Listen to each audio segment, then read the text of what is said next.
Ajar kami untuk selalu bersyukur untuk kebaikan Tuhan yang selalu nyata bagi kami. Terima kasih Tuhan. Ini penyembahan kami.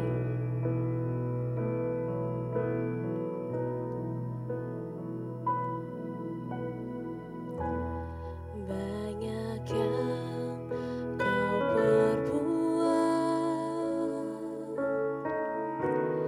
di dalam hidupku,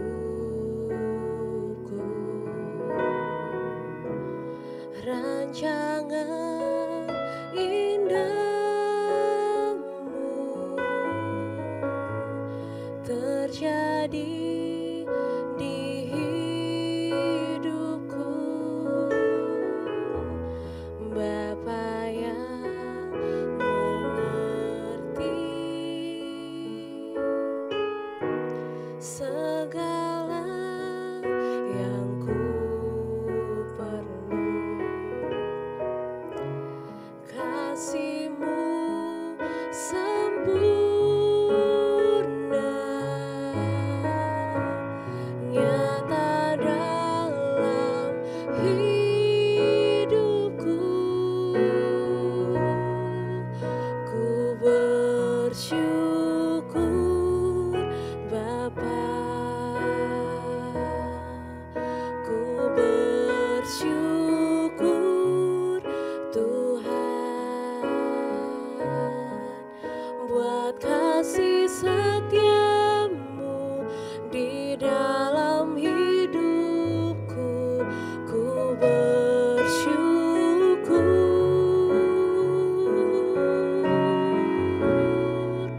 ku bersyukur Bapa, ku bersyukur Tuhan, buat kasih setia-Mu di dalam hidupku. Ku bersyukur buat kasih setia-Mu di dalam hidupku. Ku bersyukur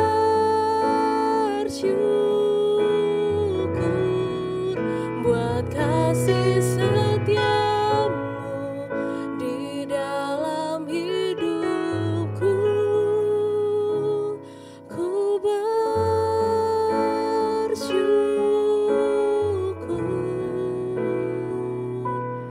Tuhan.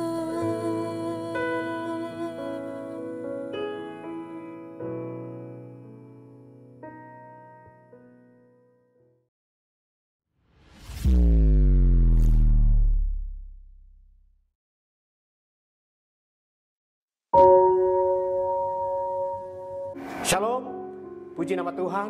Ketemu lagi kita dengan sermon kita pagi hari ini. Sebelum kita masuk dalam renungan firman Tuhan, mari kita satu dalam doa minta pimpinan Roh Kudus. Terima kasih Tuhan buat kesempatan yang Tuhan berikan buat kami untuk belajar merenungkan firman Tuhan di pagi hari ini. Sebelumnya Tuhan, kiranya Engkau menguduskan, sucikan kami semua yang mendengar juga firman ini dengan kuasa Roh Kudus, agar kami mengerti memahami firman-Mu, kami boleh praktekkan dalam hidup kami setiap hari, sehingga kami kuat selalu dalam Tuhan. Dalam nama Yesus, haleluya, amin. Saudara yang dikasihi Tuhan, renungan kita, sermon pagi hari ini terambil dalam Injil Markus pasal 4 ayat yang ke-36 sampai yang ke-40. Injil Markus pasal 4 ayat 36 sampai 40. Saya bacakan. Mereka meninggalkan orang banyak itu, lalu bertolak dan membawa Yesus beserta dengan mereka dalam perahu di mana Yesus telah duduk, dan perahu-perahu lain juga menyertai Dia. Lalu mengamuklah taufan yang sangat dahsyat, dan ombak menyembur masuk ke dalam perahu, sehingga perahu itu mulai penuh dengan air. Ayat 38, pada waktu itu Yesus sedang tidur di buritan di sebuah tilam. Maka murid-muridnya membangunkan Dia dan berkata kepadanya, "Guru, engkau tidak peduli kalau kita binasa?" Ia pun bangun, menghardik angin itu dan berkata kepada danau itu, "Diam, tenanglah." Lalu angin itu reda dan danau itu menjadi teduh sekali. Lalu ia berkata kepada mereka, "Mengapa kamu begitu takut? Mengapa kamu tidak percaya?" Saudara yang dikasihi Tuhan, firman Tuhan ini sudah sering kita baca, dari sekolah minggu sudah sering kita dengar. Saudara, dari bacaan firman Tuhan ini dalam Injil Markus pasal 4 ayat 36 sampai 40, saya memberi tema 3 cara menghadapi badai. Nah, saudara yang dikasihi Tuhan, kejadian yang dialami oleh murid-murid Yesus di atas merupakan gambaran mengenai badai yang sering kita alami dalam kehidupan kita setiap hari. Merupakan gambaran di mana hari-hari kita menghadapi badai yang serupa. Dalam mereka menyeberangi lautan kehidupan, tidak selamanya saudara kita menghadapi cuaca yang cerah. Dalam perjalanan hidup kita sebagai orang percaya, tidak selamanya kita berhadapan dengan keadaan yang baik-baik saja. Ada saatnya badai datang menerpa hidup kita. Yang perlu kita pahami ialah begini saudara, masalah atau badai besar itu untuk orang besar. Sebaliknya badai atau masalah kecil itu untuk orang kecil. Contoh, sebuah pohon kalau masih pendek, tentunya badai besar tidak akan menerpa dia. Angin kencang tidak akan membuat dia rubuh karena dia masih kecil. Jadi badainya masih kecil. Tetapi kalau pohon itu sudah besar, semakin kuat badai yang akan menerpa, semakin tinggi pohon itu, maka angin kencang itu akan semakin kuat menerpa dia. Jadi kalau Anda atau sedang dipersiapkan Tuhan untuk menjadi seorang yang besar, pasti badai juga yang akan datang dalam hidup kita adalah badai yang besar. Dan sebagaimana yang dialami oleh murid-murid Yesus ketika mereka bersama-sama dengan Yesus dalam perahu, badai yang datang merupakan suatu hal yang dapat membuat kita semua gentar dan goyah dalam iman kita. Nah, saudara yang dikasihi Tuhan, terkadang kita memikirkan, kenapa kita hidup bersama dengan Yesus? Kenapa kita tinggal di dalam Yesus? Kenapa kita satu perahu seperti kisah kita baca tadi, satu perahu dengan Yesus? Kenapa kita banyak persoalan? Kenapa kita banyak pergumulan? Dan seolah-olah Yesus tidur, tidak mau menolong kita. Nah, ayat yang barusan kita baca dapat memberi pencerahan kepada kita bagaimana kita mengerti akan kebenaran firman Tuhan ini. Nah, 3 cara menghadapi badai, saudara yang dikasihi Tuhan. Dari kisah di atas, pertama dapat kita lakukan agar kita tetap kuat menghadapi badai kehidupan ini. 3 cara. Yang pertama, datang kepada Yesus. Nah, ketika badai datang menerpa perahu mulai dimasuki air, hal yang pertama mereka lakukan bukanlah keluar dari perahu dan terjun ke air, tetapi mereka datang kepada Yesus.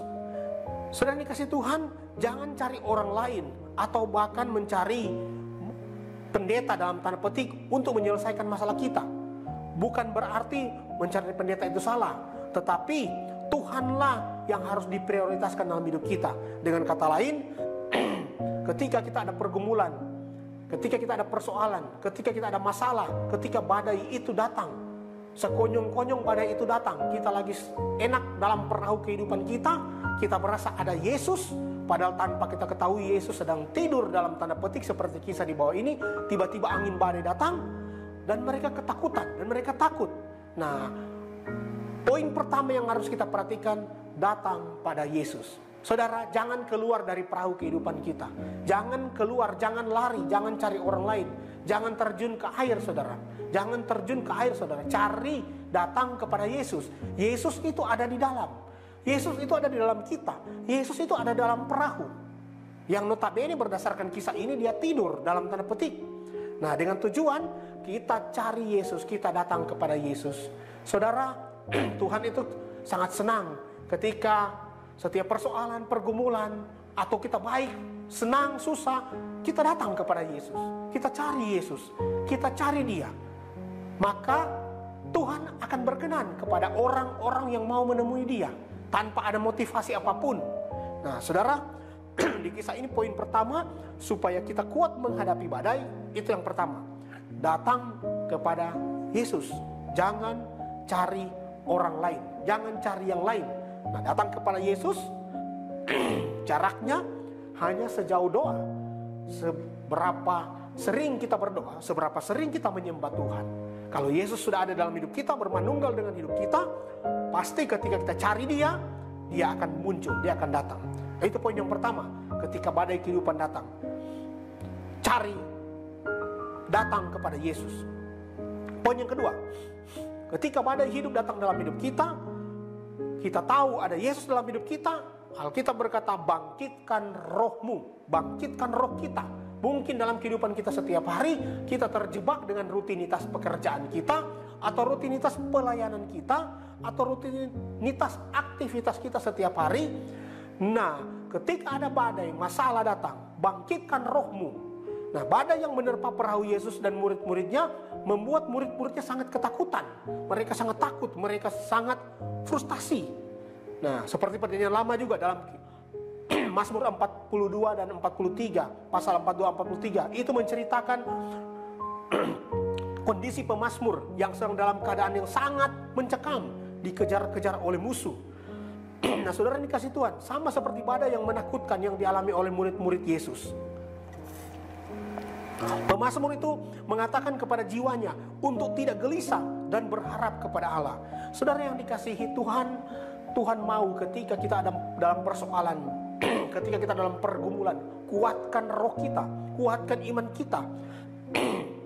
Pemazmur berkata dalam ayat 6 dari Mazmur 42 begini, mengapa engkau tertekan hai jiwaku dan gelisah di dalam diriku? Berharaplah kepada Allah, sebab aku akan bersyukur lagi kepadanya, penolongku dan Allahku.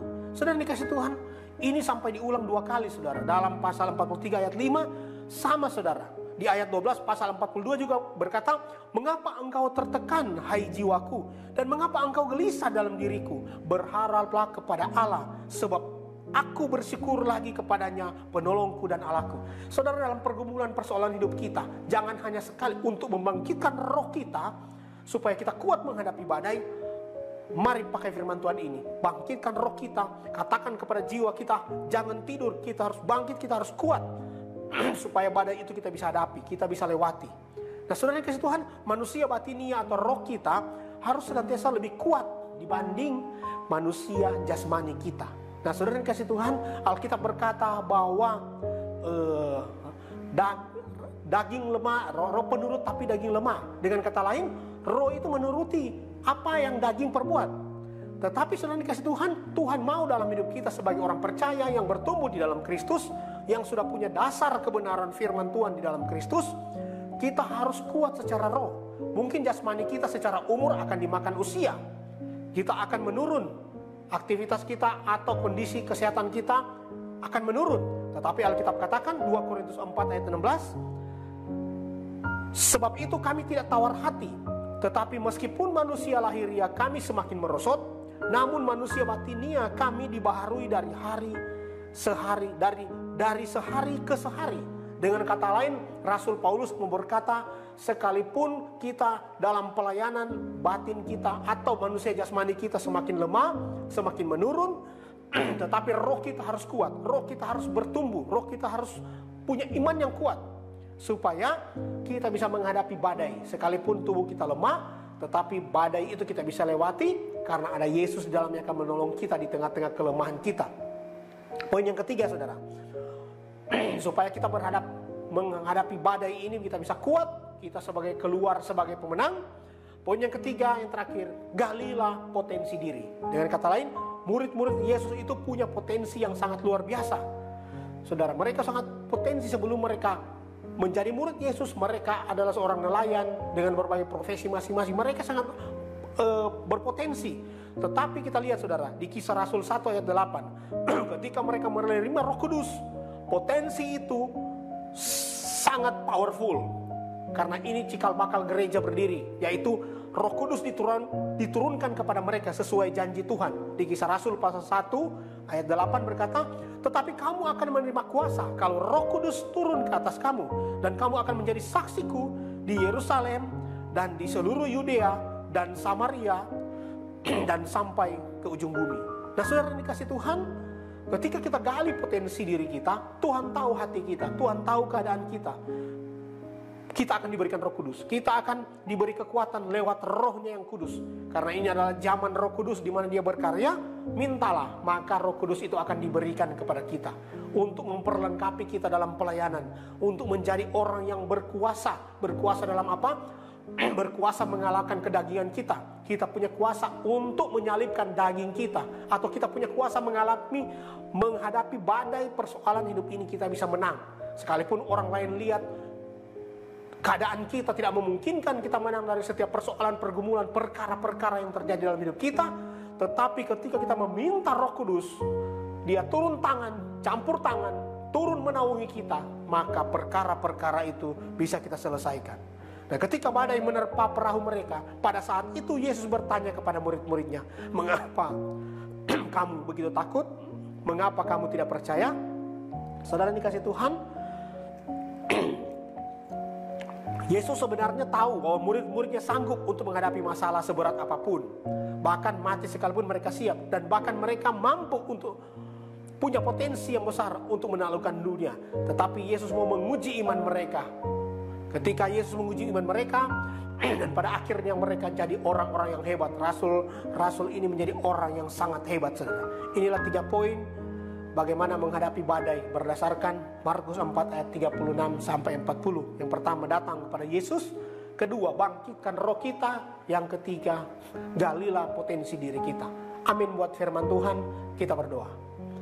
Terima kasih Tuhan, kami mengucap syukur biar hidup kami Tuhan semakin hari kami boleh percaya kepadamu. Ketika ada badai dalam hidup kami tidak cari orang lain, kami tidak cari yang lain, tetapi kami datang kepada Yesus. Kami membangkitkan roh kami dan kami menggali potensi diri kami, sehingga kami menjadi orang-orang pemenang, bahkan lebih dari pemenang dari setiap perkara persoalan yang datang dalam hidup kami. Terima kasih Tuhan, kami ucap syukur dalam nama Yesus. Haleluya, amin.